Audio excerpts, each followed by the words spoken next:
Hi, and welcome back to the Parade Lap podcast. This week we are talking about the Hungarian Grand Prix, which has just finished. We were at the Hungaroring. We weren't really there, but the racing was. It was really dusty. It looked like a rally track. It was interesting to see Formula One cars in that way. But overall, an okay weekend. Last one before the summer break starts. So what were your thoughts about it? I felt like we were back in 2025 for this race. We'll get into the why of that. I also thought it was an okay race.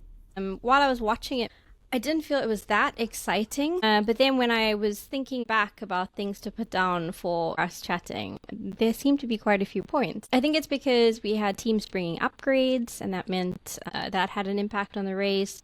Mm-hmm. The podium was slightly unexpected, lots going on with pit stops and tire strategies, and I think that was a lot of it, and that was quite hard to keep up with, like what the different teams were doing and at what points and who was coming out in front and who was doing the undercut or overcut or whatever. And then also there was a bit of like blue flag drama also going on. Yeah, the blue flags were crazy, and it was just a malfunction, but also a really simple thing that they should have just gone back to doing it the traditional way of just looking at the flags, and they didn't. Well, they kind of did, but they weren't paying attention. So it was, a big miscommunication, which is bad. So bad. Yeah. Yeah. Would you like to start off with your P3? Yes.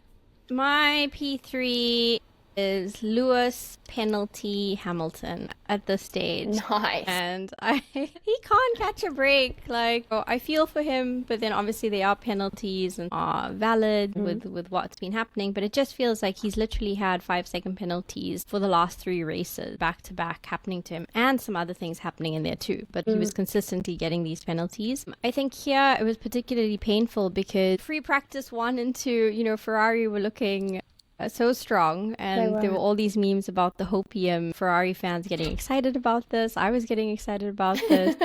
I thought we'd have Charles and Lewis on the podium, honestly, after those free practices. And then he got a 3-grid penalty in qualifying. So he qualified P2, but had to drop down to P5 for the race. And in quali, I actually thought he would hold on to the P1, and then Norris came out of nowhere with that. So, I think really already a bad start for Lewis. And then during the race itself, he was just unlucky. He was battling Max quite a bit there, but then they had trying to figure out what they did with their tires. Ferrari started off on the softs, and then when he pitted, it looked like he got ahead of Max, so that was great. But then Max came back with this amazing move on him, this sort of like dive, which Kimi said looked like it was going back to 2024 or like some sort of throwback.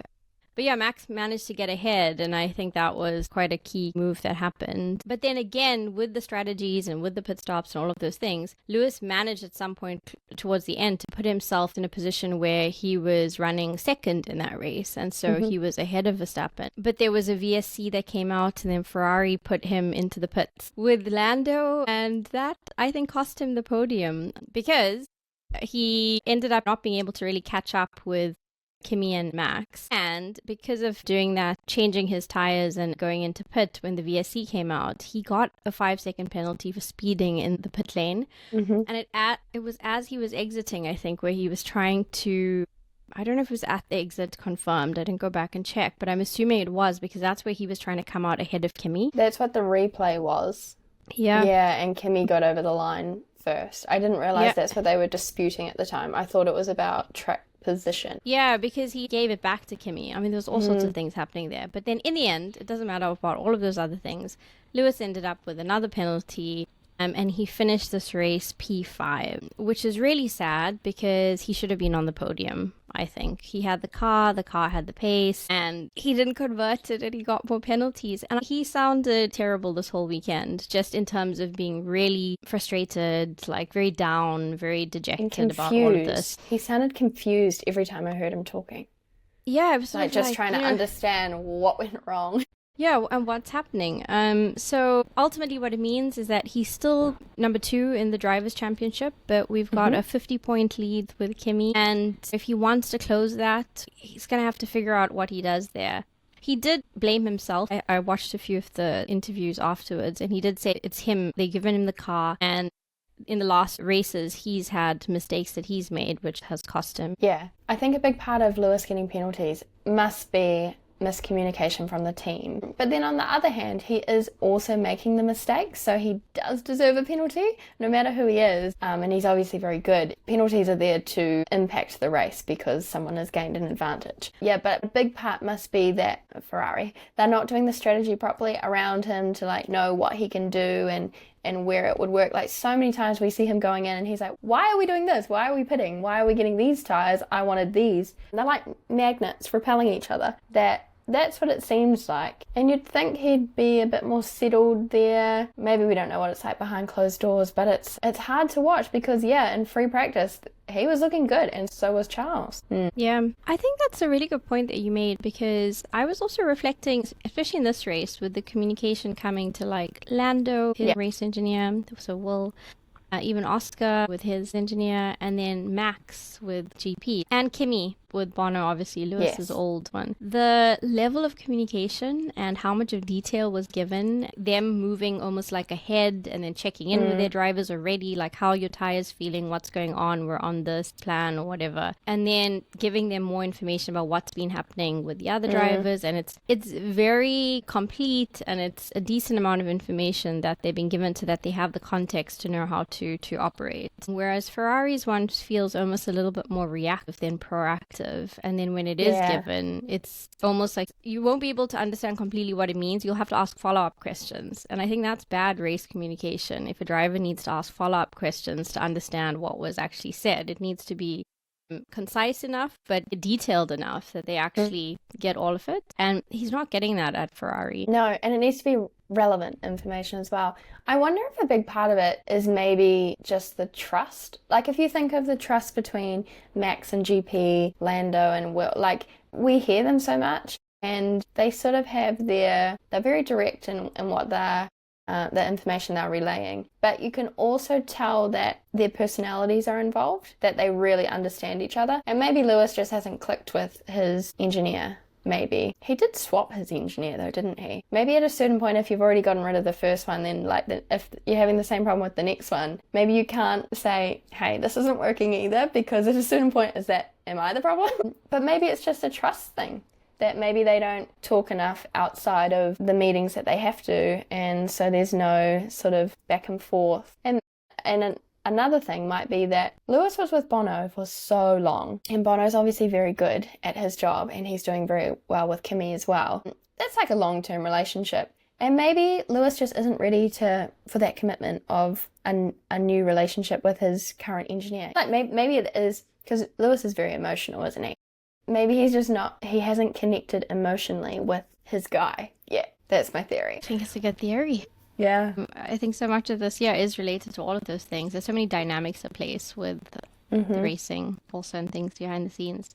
Yeah, that was my P3. What was your P3? Nice. My P3 is about Oscar, that he was looking so good and then so bad. It was just up and down for him, and it was just so much bad luck all on one person. So we'll start off with the positives. His pass on Lando at the start was fantastic. He saw a gap, he went for it, and then he had the lead. And it was so exciting to have a new race leader, to have the McLarens up the front fighting as well. Very exciting. So he was doing really well and he had a good lead going, but the McLaren of Oscar didn't really have the pace. Lando was the quicker car. But Oscar was handling the race really well, and then I think it worked kind of all right with their pit stops and stuff until he came out behind Carlos, and this was a big thing about the blue flags, which I've written were the biggest flop of the race. And Carlos, who was racing Fernando, who had a good weekend, he was completely in Oscar's way. They made contact, and then Oscar got really grumpy on the radio, and it was entertaining to listen to. That just shouldn't happen. There's no way that should be happening. And I think he has been really good in his post-race things, showing how pissed off he is, but also like just saying it's not acceptable. No matter what Carlos was doing, he was not going to be in the points. He was not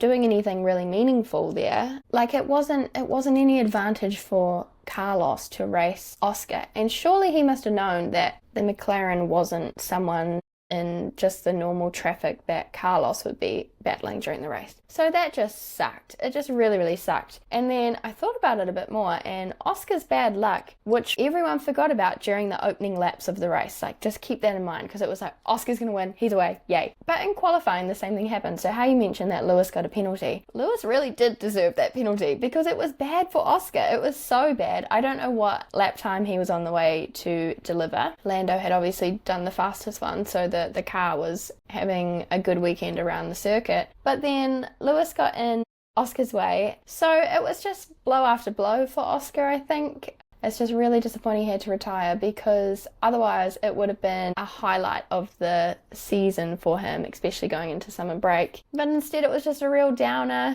and yeah, it was just such a missed opportunity, but it was all just happening to him. And then, of course, the biggest thing of all, gearbox failure. And then he had to pull off and retire. It just sucked. So I feel really bad for Oscar, because it was so nice watching him up the front again, thinking he could be on the podium, and obviously we got Lando on the podium, but I kind of thought maybe the two of them would be sharing it, and I was sort of thinking Lewis would maybe be P3. George didn't have a very good weekend. Kimi was obviously there, but he had to battle with Lewis. Yeah, it was just sucked for Oscar. So that was my P3. Yeah, I felt for Oscar because he just had bad luck. Yeah, same with the quali where Lewis was in front of him, and I think he gave a kind of like sarcastic thumbs up. So I was like, oh, Oscar's like must be really pissed off about this if he's doing that. Yeah. But then luckily Oscar ended up, because both Kimi, well, I don't know if Kimi's one affected Oscar's position, but Kimi and Lewis ended up getting place drops with quali. So Oscar effectively ended up P3 on the starting line. So that kind of like minimized some of that damage, at least for the start of his race. But yeah, I thought he really was frustrated, and you could understand why. But it must have been pretty bad for Oscar to be that vocal, like on the radio with Carlos. And then again later on, because he was kind of upset with his team, with McLaren, for effectively, I think, putting him into that traffic. Even though he, at the time when he had pitted, was the first car and he had preference on when to pit. But yeah, Oscar was kind of unhappy with what had happened to him. But yeah, I still thought it was going to be P1, P2 for McLaren, and we're going to see a 1-2 podium finish for them. So yeah, sad for Oscar. I guess the takeaway or good thing from that is that you can see that both of them can compete. Yes. And that will be interesting as we look ahead to the next races. Hopefully, yeah. Exactly. Yeah, it could have been, I mean, they should have got a double points finish at least, really. So it could have been so much better, but we'll take what we can get. It was a good start. If that's from the developments they've been making, hopefully it should continue. I don't know if they'll catch Mercedes, but people are asking Lando about the championship battle now. Maybe a little bit extreme, but because if you're a world champion, you would want to defend the title. Yeah. And yeah, so he obviously got pole and then he won the race. And when that was happening, they were like, that's the first time you've done it with a 1 on your car, which seems crazy that it has been that long. It's round 11 now. Yeah. Okay, so that was your P3. My P2 is Aston Martin improved. So they did. You kind of called it last week. So you mentioned the fact that they were bringing this huge upgrade package. And I think you were saying you were just hoping that Alonso would end up with a smile on his face, or upwards of P15, I think you said. And he did just that. He got P14. And I think Stroll ended up P13, so just ahead of him. But what was really good is that they were right at the back with the Cadillacs. It was, you weren't even really paying attention to them in most of the races. So obviously, even though they're not in the points, this is still quite a good improvement for them as a team. But in qualifying, in qualifying, Alonso made it to Q2, which was the first time this year. And he ended up P16. But I watched his interview after that quali, and he was saying that it was really good because it's the first time where they feel like if they can influence where they end up slightly, because if they do the best lap possible, or they do certain things with their setup or their strategy or whatever it is, it could actually have some sort of impact on their position.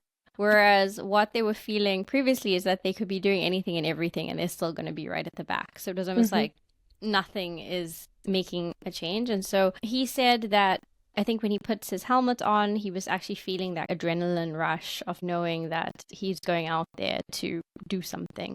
And I was like, oh, okay, well, that's that. At least that's an improvement compared to feeling like it doesn't matter what we do, we're just going to show up and we're going to be at the back. So I thought that was good. Yeah, it was nice to see. They did better in the race than I was probably expecting them to. I wanted him to be above P15, but I thought maybe they'd get up to 16 and 17. Yeah, they did well. I thought it was an interesting weekend for the both of them, but for Stroll, because it was his 200th Grand Prix and he was so low-key about it.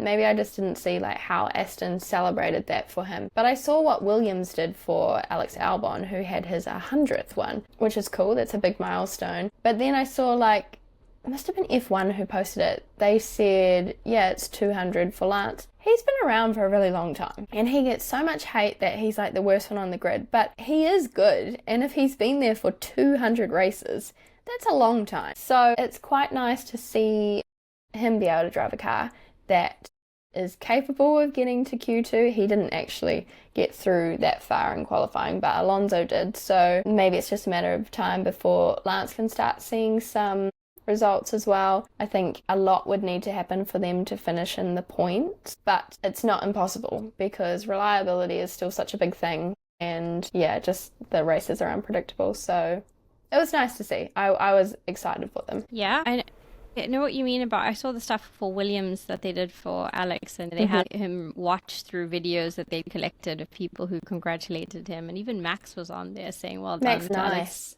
Yeah. So Lance has been around for a really long time.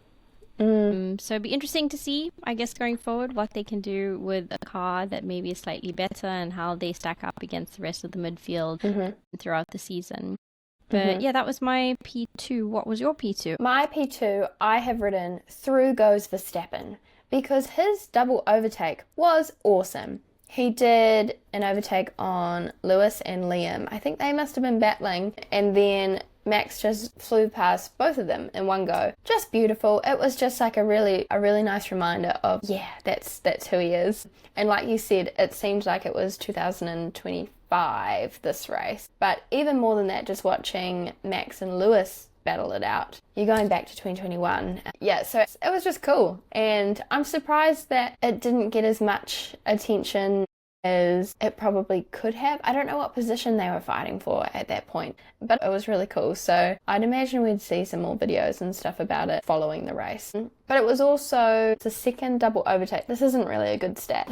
The second double overtake that Liam has been involved with in the past 2 weeks. Because in Spa, Franco passed Pierre and Liam, and Pierre and Liam were battling just out of Radion, I think. And then Liam with Lewis and Max passes. So I just thought that was kind of a fun little coincidence, but it's not actually that good for Liam.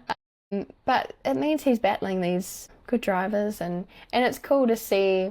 Like, obviously we expect it from Max, but it's cool to see just it happening with a bunch of drivers, that like the combinations of them being together on track is exciting because it means that those teams are near each other.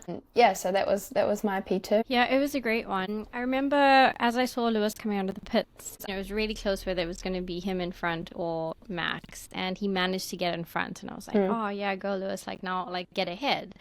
I thought get ahead because, right, Max has been complaining about his car the whole weekend, right? Car degradation.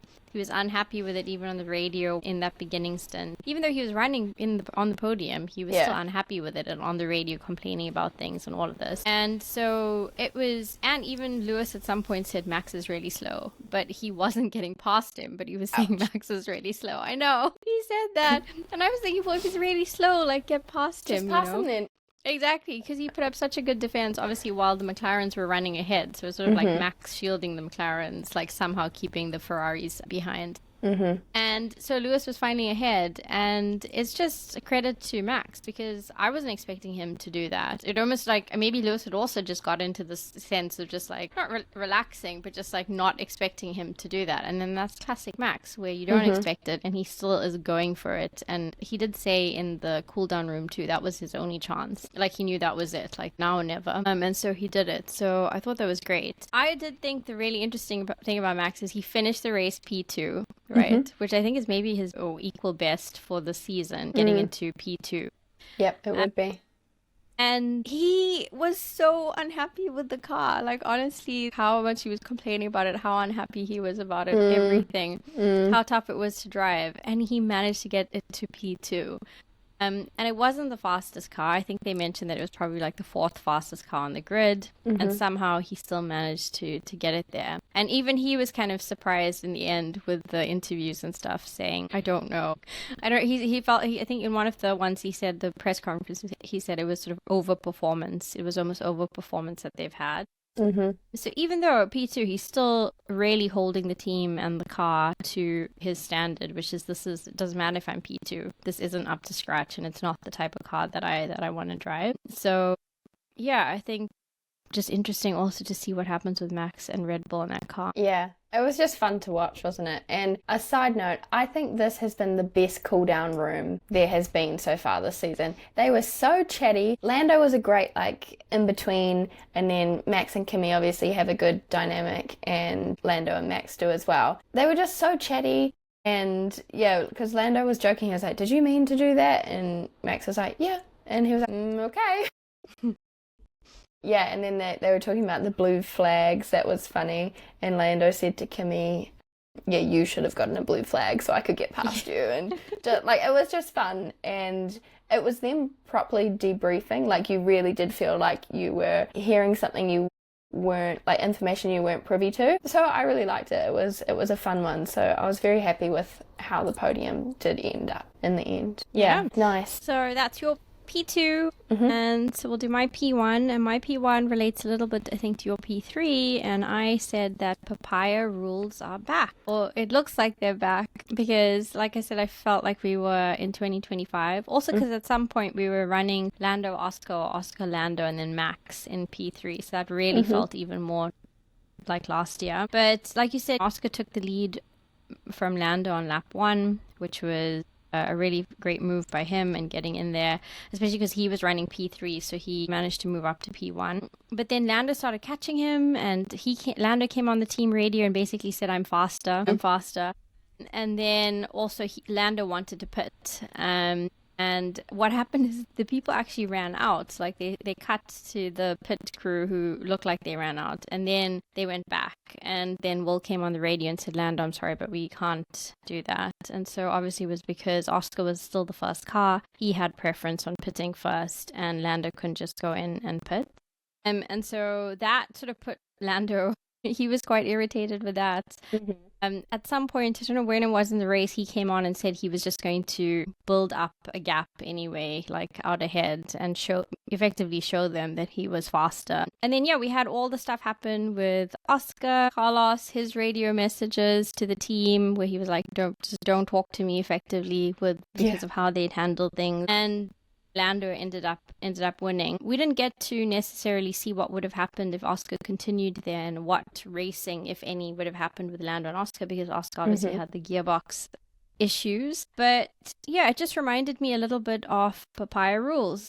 And if both cars are competing and we're running in 1 and 2, what happens and who goes ahead? Do they ask them to switch? Do they let them race? Who goes to pit first?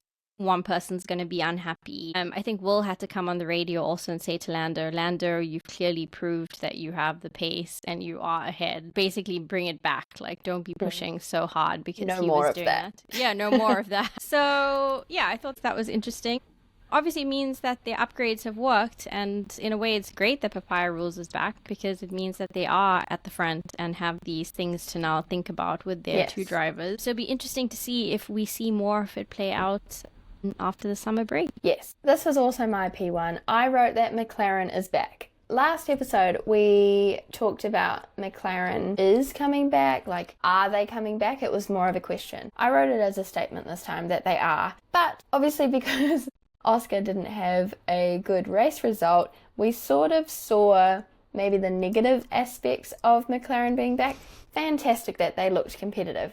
But Lando was quicker than Oscar. So I wrote that they were debating the return of Papaya Rules, because it wasn't like in previous seasons when they were so competitive, they were so far ahead that they did need to have something in place. This was kind of feeling like a one-off, that they were having a good race, that they were battling each other. And then it was sort of like, maybe we should have thought about what would happen if we got back to the point that we were in. So it kind of seemed like, yeah, when they were talking about the pit strategies, who had preference and things, and they obviously have rules in place, but maybe not the set Papaya rules. Yeah, but it was interesting watching both sides of the garage react to things when it was, maybe they were a bit rusty from it just because they hadn't been in that scenario for a long time. So I thought it was really interesting that they were back, they were looking competitive, but straight away you see the tension kind of coming back. Yeah, but I think McLaren delivered some of the best radio this race. Oscar with his complaining, rightfully so,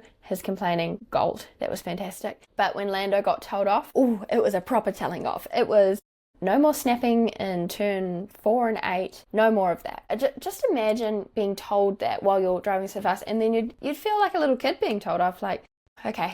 Yeah, so I just thought that was funny. But yeah, I agree that McLaren is back, but that does mean that Papaya Rules is, maybe it's like 80% back at the moment, but yeah, it's on the way back if they continue this way. But it makes it exciting because with Lando being, and also Lando had a brilliant quali, so he put himself on pole and he converted pole, which apparently hasn't been done at the Hungaroring in quite a while. Somebody actually starting on pole and then finishing P1. So that was really nice to see. Like you said, first one for him while he is World Drivers' Champion. So that's great. And it means that we've had, I think, in the last 5 races, every winner is different. Obviously, one of them is Kimi. But yeah, Kimi in the last 5 races has only won 1. And we've had like Lewis win, Charles win, George win, obviously Lando winning. So that's quite cool. Obviously, Kimi has run ahead with all the other races, but now we're starting to see different people winning, which is nice. So that's our podiums. Was there any other items that you wanted to flag as notable from that race? Yeah, I said before I was very happy with the podium, but I was particularly happy with Max and Lando being on the podium in Hungary again, because go back 2 years ago when they were both on the podium and then Lando broke the trophy and that became a whole thing about the broken trophy. And then the following year they sort of joked about it on the podium. So the first year it must have been Max on the top step, second year was Lando on the top step. And then you could see that they were remembering that as they were up there, because Max was joking, pointing at the trophy, and then he was being all protective of it, and it was just really fun because it was a very full circle moment, and the trophies in Hungary are gorgeous. They are the nicest trophies. So it was just a really full circle thing. It was cool. It was very fitting for them both to be on the podium, and then cool that Kimi was there with them. Yeah, I really liked that because it makes you think back to the other times. So yeah, it was really nice. Yeah, it was great. I think one thing from my side, because I didn't really comment too much on Mercedes or where George fell, but where he was. But yeah, George again had bad luck this weekend. He had bad luck in quali, although I don't think it would have, I don't know if that lap would have seen him or whether he was on a lap, but basically he had car problems and he had to pull off to the side right at the end of the qualifying. But he didn't qualify very well. I think in the end they were 6th and 7th with Kimi's grid place drop, so starting the race. But then George on that opening lap or just at the start, he stalled, or it went to anti-something where or anti-clutch or something like that, where everybody else was passing him and he just dropped down to the back of the grid effectively, which is horrible for him. And then he had to try and work his way back up. But not ideal for, like we were saying, the championship, and no. You kind of need Lewis or George to start chipping away at it. Or you need some of these guys at the back to do really well in the second half. But we didn't see much from them. But Kimi managed to do damage control because he started P7 and he ended up P3 on the podium. So he was ahead of Lewis, ahead of George, and so retained that gap. But yeah, George again not doing very well. Yeah, it was a real shame for George. I watched the race start, and from George not moving, the thing that I recognized the most was Hadjar pulling out into the middle, and I just thought Hadjar was being like